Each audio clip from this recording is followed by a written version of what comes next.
Next on Currents News, Americans are massacred in Mexico. A car carrying 3 mothers and 6 children was riddled with bullets and burned by drug gangs. President Trump is willing to send in U.S. troops. Common good capitalism is about a vibrant and growing free market. And Senator Marco Rubio is telling Catholic University of America his ideas on restoring dignity to people being left behind. Then hundreds of inmates in New York City prisons could be released in time for Christmas. We don't use communion as some kind of a weapon. More on Bishop DiMarzio's reaction to Joe Biden being denied the Holy Eucharist at a South Carolina church. Plus, today is Election Day and the polls are still open in New York City. There's a lot of news to report and we start right now.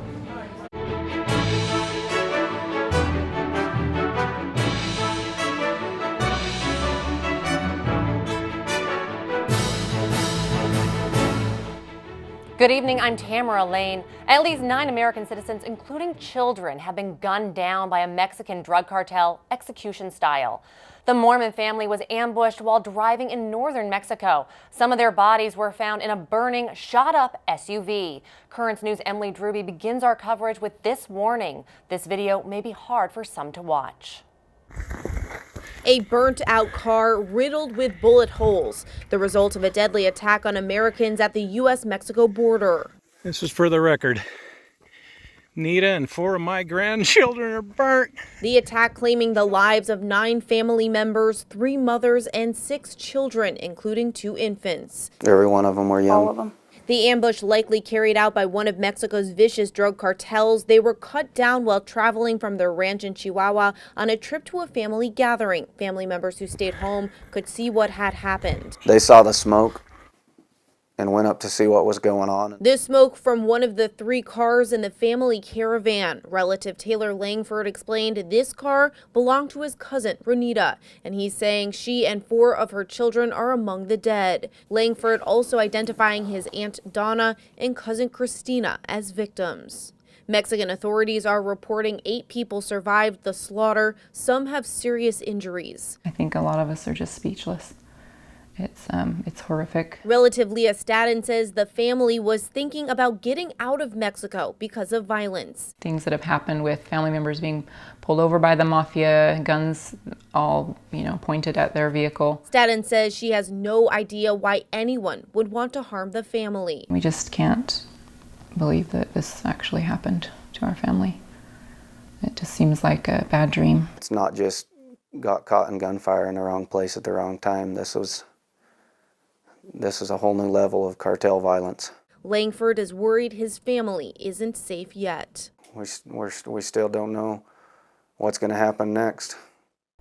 The bodies of the 9 victims have been returned to the family ranch. This comes as violent attacks in Mexico are surging. The country is on course to have a record-breaking number of murders this year, and since 2006, it's estimated 150,000 people have lost their lives to organized criminal violence. Tamara? Emily, it is such a heartbreaking story. Why was the family in Mexico in the first place? Well, Tamara, they were living in La Mora. It is a Mormon community in Mexico. It's about 70 miles south of Arizona. Now, many people in the family, including the 9 victims, are dual citizens of the U.S. and Mexico, and many of them have been living there for decades. Absolutely heartbreaking. President Trump is offering U.S. troops to go kill the drug cartels in Mexico, saying sometimes an army is needed to defeat an army. He tweeted, "This is the time for Mexico, with the help of the United States, to wage war on the drug cartels and wipe them off the face of the earth." Mexico's President Manuel Lopez Obrador is saying he appreciates the U.S. offer for help, but it's his country's responsibility to deal with the crisis. A key impeachment witness is changing his testimony about military aid to Ukraine. Gordon Sondland is saying he linked the assistance to the political investigations that President Trump wanted from Ukraine. His new testimony is the first time he admitted telling a top Ukrainian official that the military aid was being held up. Sondland is the U.S. ambassador to the European Union. Today is Election Day in New York City, and the polls will stay open until 9 tonight. Voters are choosing the city's public advocate. The incumbent is Brooklyn Democrat Jumaane Williams. He's being challenged by Staten Island Republican Joseph Borelli. In Queens, Melinda Katz and Joe Murray are running for district attorney. The Bronx DA is unopposed. There's also questions on the ballot to change the city's constitution. Senator Marco Rubio is calling for a revamping of the U.S. economy so that it better serves the American people. The Florida Republican at the Catholic University of America this morning said that common good capitalism can restore dignity for many who are left behind. Our challenge is an economic order that is bad for our country, for our society, for our people. It's bad economically because it's leaving too many people behind. It's bad because it's inflicting tremendous damage on our families, our communities, and our society. Common good capitalism is about a vibrant and growing free market. But it is also about harnessing and channeling that growth to the benefit of our country, of our people, and our society at large. The national correspondent for the Tablet and Crux, Christopher White, was at the Catholic University in Washington when Senator Rubio spoke. He joins us now on the phone. Christopher, thank you so much for joining us. Good to be with you, Tamara. Christopher, how much did the senator draw from Catholic social teachings and the writings of recent popes for his speech? Tamara, this morning the senator spoke, recalling words from the three most recent popes, John Paul II, Benedict XVI, and Francis. However, I think his broader message was that of a sort of an assessment of the current state of the economy and what it means for families. It wasn't exactly a theological reflection on some of the core principles of Catholic social thought, such as solidarity, subsidiarity, human dignity, but rather a current state of affairs. Did the senator talk about his own faith at all? He did. He spoke in personal terms, talking about his own parish in Florida, talking about the service that they provide to the community. But again, it was, talking about it more in this practical reflection rather than that of a broader theological treatise, which is what some thought that the day would bring. Christopher White, the national correspondent for the Tablet and Crux, thanks so much for being with us today. Thank you, Tamara. Good to be with you. An update tonight on the controversy surrounding Joe Biden and Holy Communion.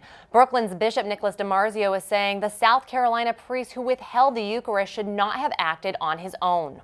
It's only the bishop of the diocese where the person is resident who should make those kind of decisions, not a Eucharistic minister, not a priest, not a deacon.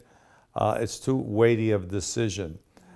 So we don't use communion as some kind of a weapon. We can't judge them. You can't judge them at that moment. You don't know what the disposition is. You don't know if they've changed their life. The lifelong Catholic Biden is not talking about the incident, calling it his personal life.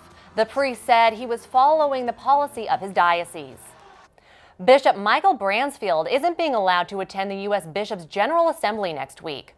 The former head of the Diocese of Wheeling-Charleston is facing allegations of sexual abuse and financial misconduct. In what's being called an unusual step, Conference President Cardinal Daniel DiNardo disinvited Bransfield from the meeting that starts November 11th.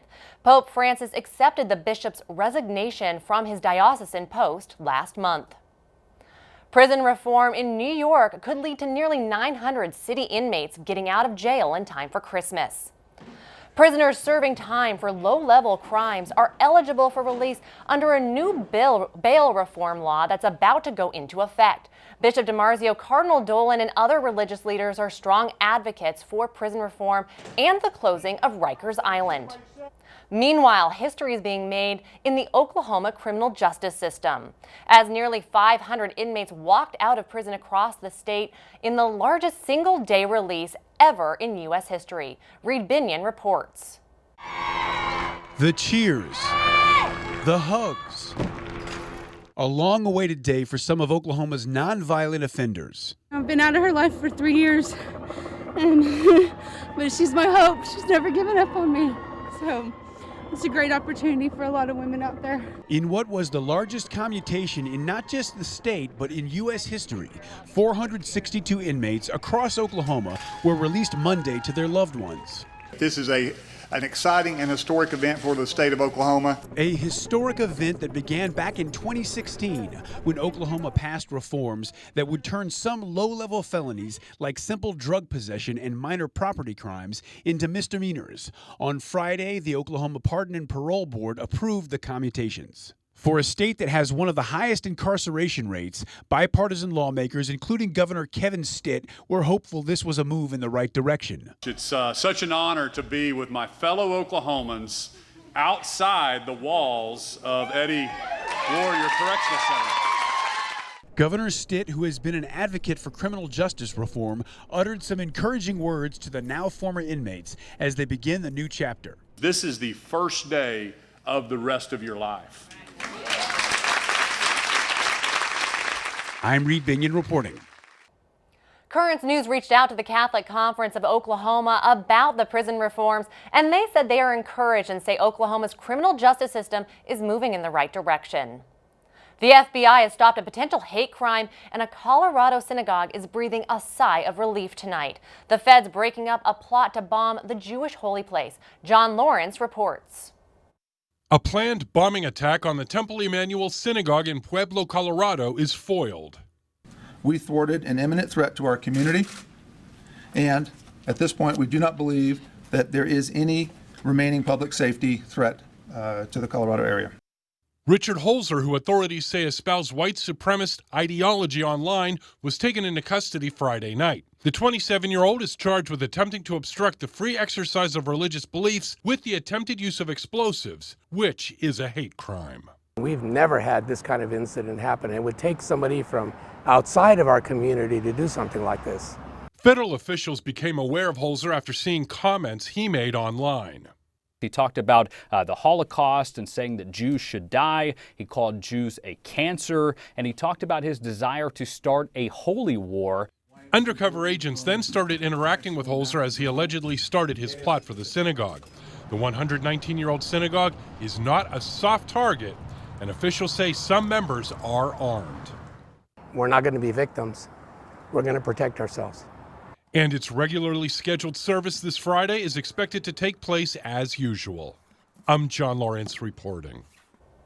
Stay with us for stories that are only available on Currents News. Prayers in Brooklyn for Christians who are under fire in Lebanon. On this election day, a priest and a rabbi are here to talk about faith and voting. The Pope goes into the crypts under St. Peter's Basilica. We'll tell you why.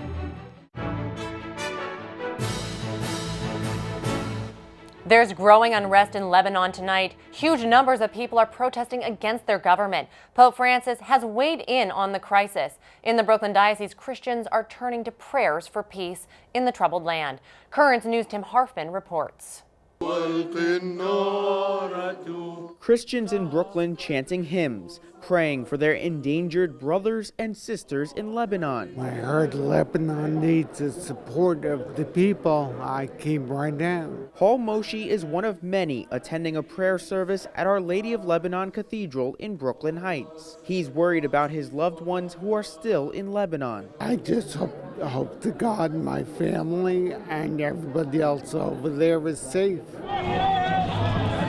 The prayers come amid turmoil in the country. Protests began nearly 3 weeks ago against widespread corruption. The unrest prompted Maronite Brooklyn Bishop Gregory Mansour to hold the service. We are coming to pray for Lebanon.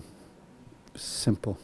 We're not doing any politics. Bishop Mansour joined by members of other Christian denominations, including Armenian Orthodox Archbishop Danielian. As Christians, it is our primary duty to pray together for all those who are in different parts of the world.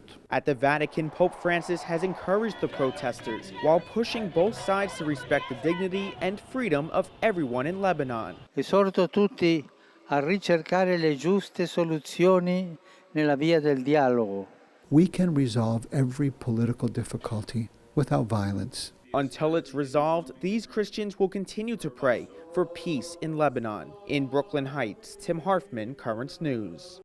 Meanwhile, protesters in Lebanon are taking over the streets. They're demanding the current government be overthrown.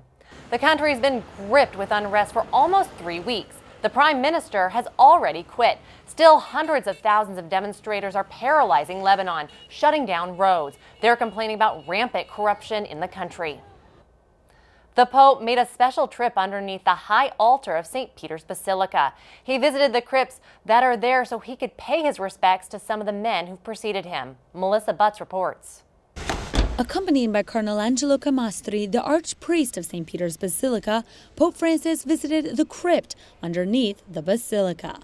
It houses the tombs of several past popes. Pope Francis prayed for and remembered them. He prayed before the tombs of Paul VI and Benedict XV. Before he made his way to various chapels, one in particular was the Clementine Chapel, which is closest to the bones of St. Peter, buried within the necropolis. He then prayed before Pius XII and Pius XI. The papal grottos are one of the most visited places in the Vatican City by tourists. It's marked by tombs, sarcophagus, tunnels, art, and even models of the Vatican before it was what it is today. In Rome, Melissa Butts, Currents News. We are only weeks away from the Pope's next trip. He's heading to Asia, and Thailand's already unveiled the Popemobile Francis will be cruising in. It's an electric-powered Nissan, and it won't be bulletproof.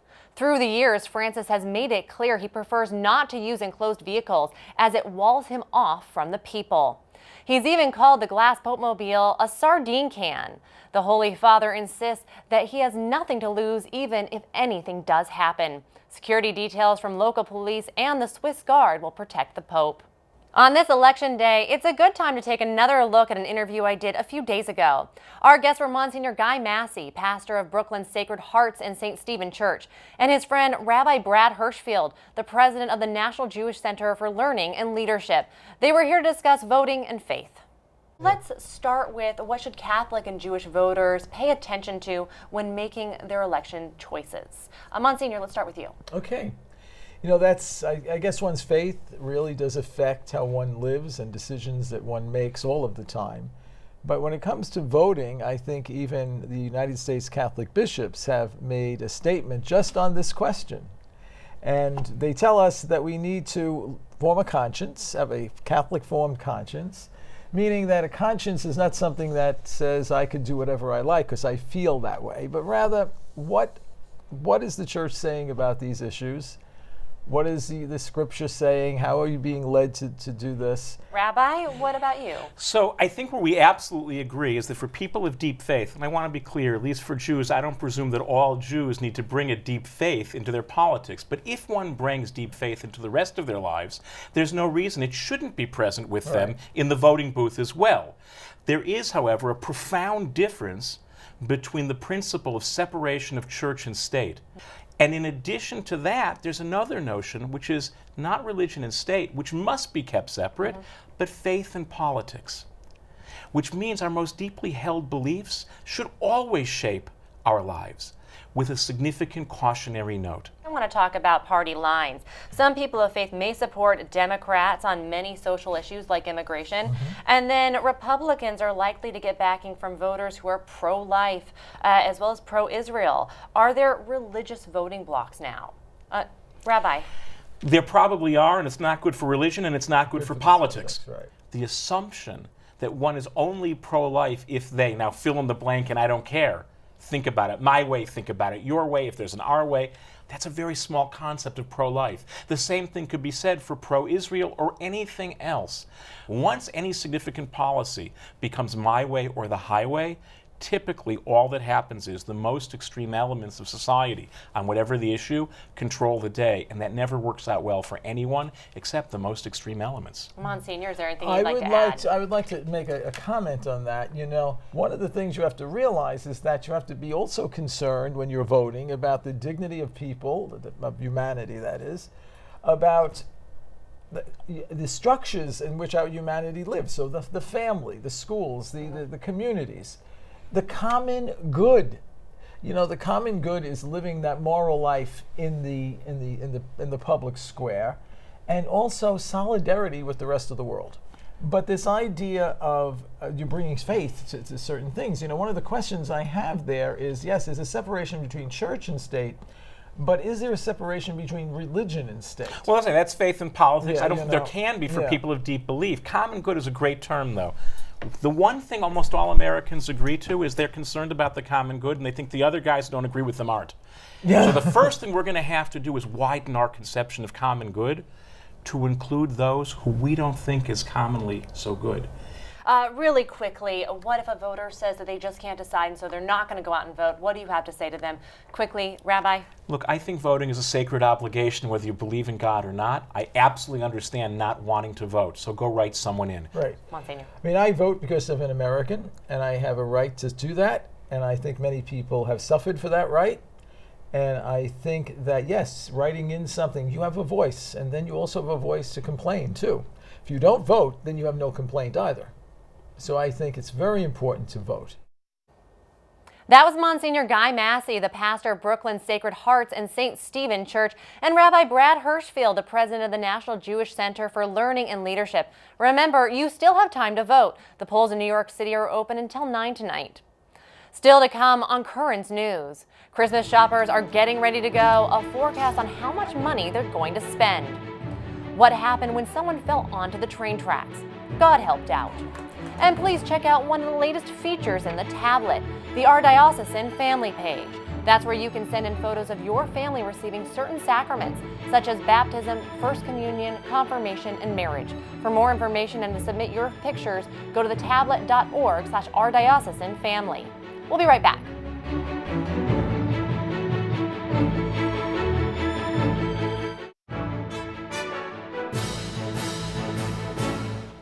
Halloween is over, Thanksgiving is not far away, and then Christmas. The birth of Christ is the reason for the holy season, but it's also time for shopping. This year is expected to have a lot of shopping. More jingle at the cash register. A new report shows this year's Christmas sales could grow as much as 4.2% compared to 2018, reaching a possible high of $730 billion. That's according to the NRF, the National Retail Federation. The holiday season is a critical time for retailers, with November and December sales accounting for 20% of the year. So the predicted rise is good news for retailers who saw only a small increase last year. The NRF report blames last year's tariffs and the uncertainty of a government shutdown. And it's also good news for job seekers. The NRF expects retailers to hire more than 530,000 temporary workers to help with the high demand of the Christmas season. Experts credit the rise in holiday sales to job growth and higher wages.